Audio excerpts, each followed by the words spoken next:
அப்போஸ்தலனாகிய பவுல் கொரிந்தியருக்கு எழுதின முதலாம் நிருபம் 1ஆம் அதிகாரம். தேவனுடைய சித்தத்தினாலே இயேசு கிறிஸ்துவின் அப்போஸ்தலனாகும்படி அழைக்கப்பட்டவனாகிய பவுலும் சகோதரனாகிய சொஸ்தேனேயும் கொரிந்துவிலே கிறிஸ்து இயேசுவுக்குள் பரிசுத்தமாக்கப்பட்டவர்களாயும் பரிசுத்தவான்களாகும்படி அழைக்கப்பட்டவர்களுமாயும் இருக்கிற தேவனுடைய சபைக்கும் எங்களுக்கும் தங்களுக்கும் ஆண்டவராயிருக்கிற நம்முடைய கர்த்தராகிய இயேசு கிறிஸ்துவின் நாமத்தை எங்கும் தொழுது கொள்ளுகிற அனைவருக்கும் எழுதுகிறதாவது, நம்முடைய பிதாவாகிய தேவனாலும் கர்த்தராகிய இயேசு கிறிஸ்துவினாலும் உங்களுக்கு கிருபையும் சமாதானமும் உண்டாவதாக.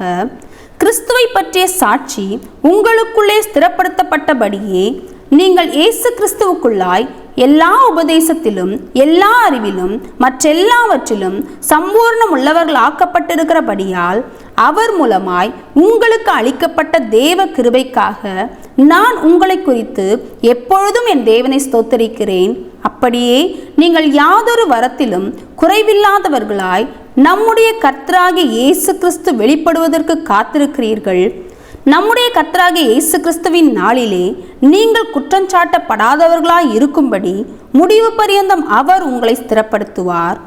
தம்முடைய குமாரனும் நம்முடைய கர்த்தருமாய் இருக்கிற இயேசு கிறிஸ்துவுடனே ஐக்கியமாய் இருப்பதற்கு உங்களை அழைத்த தேவன் உண்மையுள்ளவர். சகோதரரே, நீங்கள் எல்லாரும் ஒரே காரியத்தை பேசவும் பிரிவினைகள் இல்லாமல் ஏக மனதும் ஏக யோசனையும் உள்ளவர்களாய் சீர்பொருந்தி இருக்கவும் வேண்டுமென்று நம்முடைய கர்த்தராகிய இயேசு கிறிஸ்துவின் நாமத்தினாலே உங்களுக்கு புத்தி சொல்லுகிறேன். ஏனெனில் என் சகோதரரே, உங்களுக்குள்ளே வாக்குவாதங்கள் உண்டென்று குலோவேயாளின் வீட்டாரால் உங்களை குறித்து எனக்கு அறிவிக்கப்பட்டது.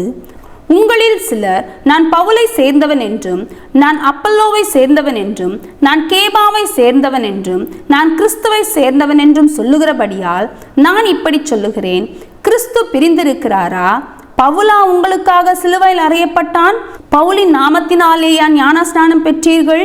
என் நாமத்தினாலே ஞானஸ்நானம் கொடுத்தேன் என்று ஒருவனும் சொல்லாதபடிக்கு நான் கிறிஸ்புவுக்கும் காயுவுக்குமே அன்றி உங்களில் வேறொருவனுக்கும் ஞானஸ்நானம் கொடுக்கவில்லை. இதற்காக தேவனை ஸ்தோத்தரிக்கிறேன். ஸ்தேவானுடைய வீட்டாருக்கும் நான் ஞானஸ்நானம் கொடுத்ததுண்டு. இதுவும் அல்லாமல் இன்னும் யாருக்காவது நான் ஞானஸ்நானம் கொடுத்தேனோ இல்லையோ அறியேன். ஞானஸ்நானத்தை கொடுக்கும்படி கிறிஸ்து என்னை அனுப்பவில்லை, சுவிசேஷத்தை பிரசங்கிக்கவே அனுப்பினார். கிறிஸ்துவின் சிலுவை வீணாய் போகாதபடிக்கு சாதுரிய ஞானமில்லாமல் பிரசங்கிக்கவே அனுப்பினார். சிலுவையை பற்றிய உபதேசம் கெட்டு போகிறவர்களுக்கு பைத்தியமாய் இருக்கிறது, ரட்சிக்கப்படுகிற நமக்கோ அது தேவ பலனாய் இருக்கிறது.